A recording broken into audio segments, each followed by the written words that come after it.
l'invité du jour.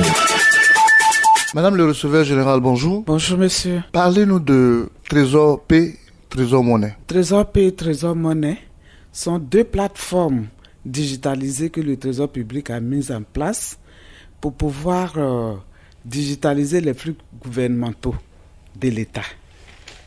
Il faut dire que Trésor P, c'est la plateforme qui permet au Trésor public de faire les paiements des dépenses au profit des usagers clients du Trésor. Les natures des dépenses, comme les bourses aux étudiants, les pensions, les frais d'émission et autres. Tandis que la Trésor Monnaie, c'est une plateforme qui permet de gérer la monnaie électronique. Parce que pour pouvoir faire les opérations sur Trésor Pay, il faut disposer de monnaie électronique. Donc Trésor Monnaie, c'est le portefeuille électronique du Trésor public qui permet aux usagers de pouvoir se recharger et faire les opérations.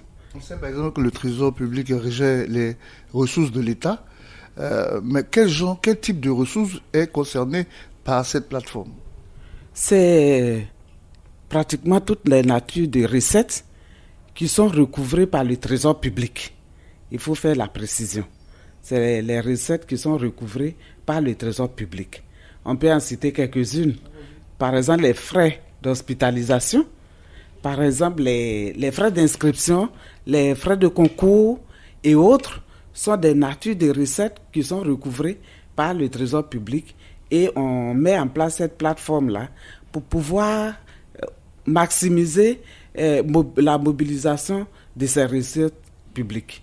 Est-ce qu'on doit dire que cette plateforme s'impose à toutes les administrations?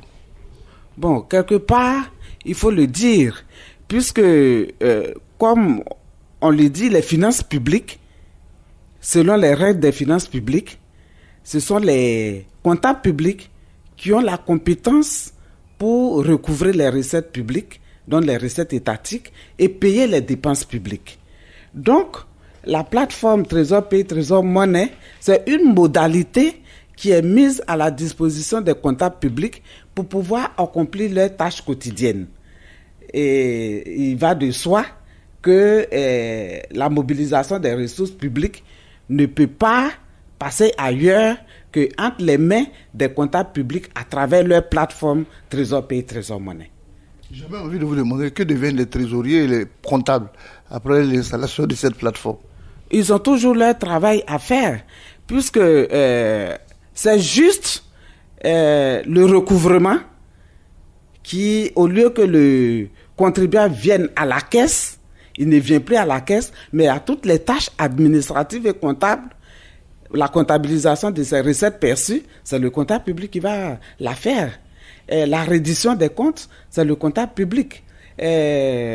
L'élaboration des états statistiques, des états financiers, c'est le comptable public. Donc, la plateforme ne vient pas réduire la compétence du comptable public, mais plutôt faciliter ses tâches, l'exécution de ces tâches. Alors, depuis janvier 2021, cet outil est disponible.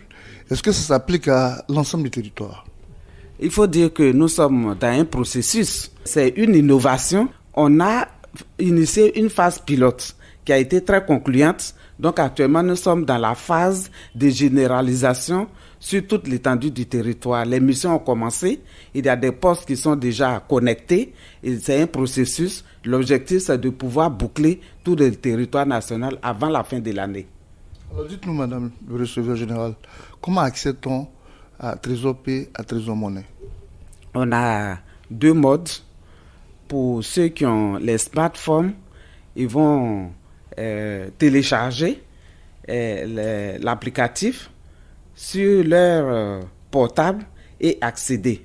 On peut aussi passer par l'internet https://pay.trésor.gouv.ci.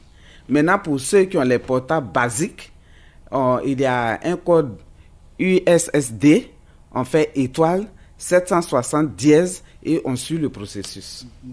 Alors, aujourd'hui, nous avons écouté avec beaucoup d'intérêt ce que le directeur général a dit, mais avec vous qui êtes dans la faisabilité, Est-ce que cet outil n'est pas là une concurrence déloyale pour les opérateurs privés qui utilisent déjà le mobile money?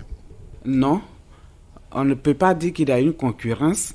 Il faut dire que avant la mise en place de cette plateforme, les opérateurs privés ont aidé l'État à faciliter la collecte de ces fonds.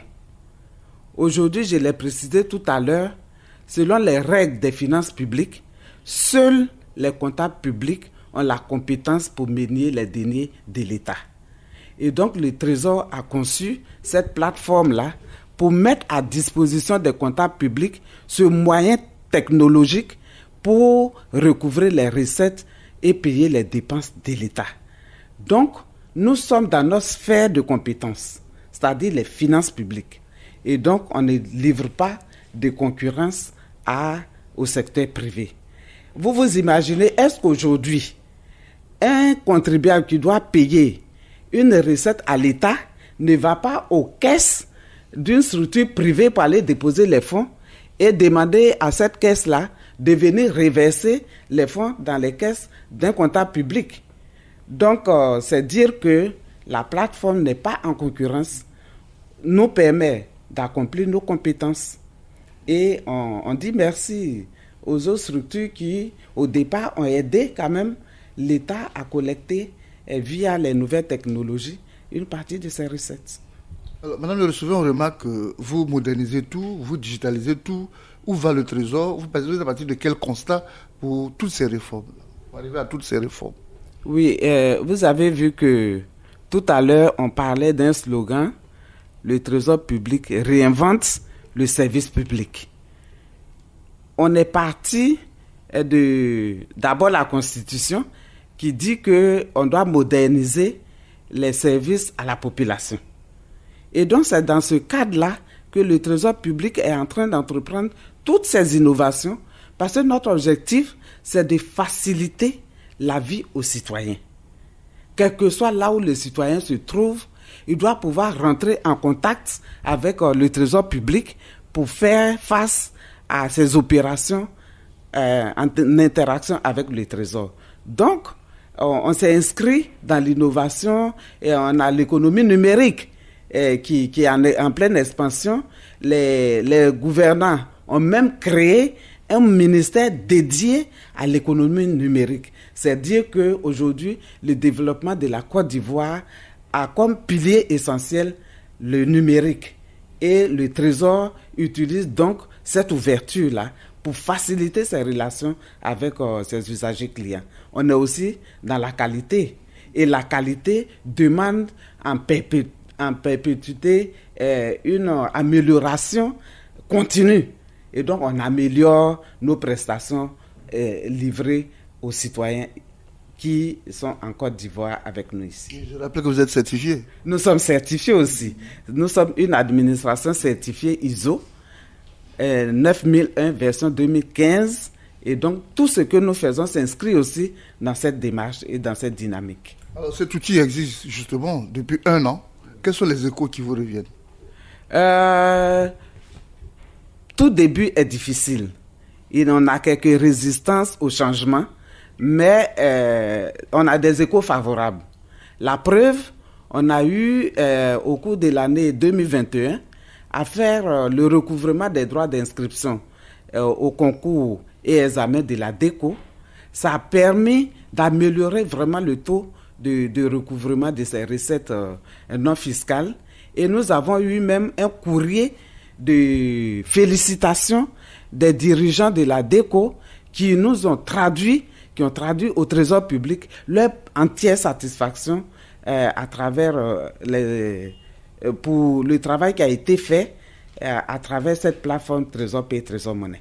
On va souhaiter bon vent à ce nouvel outil et terminer par vos attentes. Vraiment, je vous remercie pour l'occasion que vous donnez au Trésor public et à moi-même de dire un peu nos attentes. C'est de vous demander de nous accompagner. Et donc, le Trésor public compte sur vous pour faire un large écho de ces innovations que le Trésor public entreprend pour faciliter la vie du citoyen. On compte vraiment sur vous pour nous accompagner dans nos tâches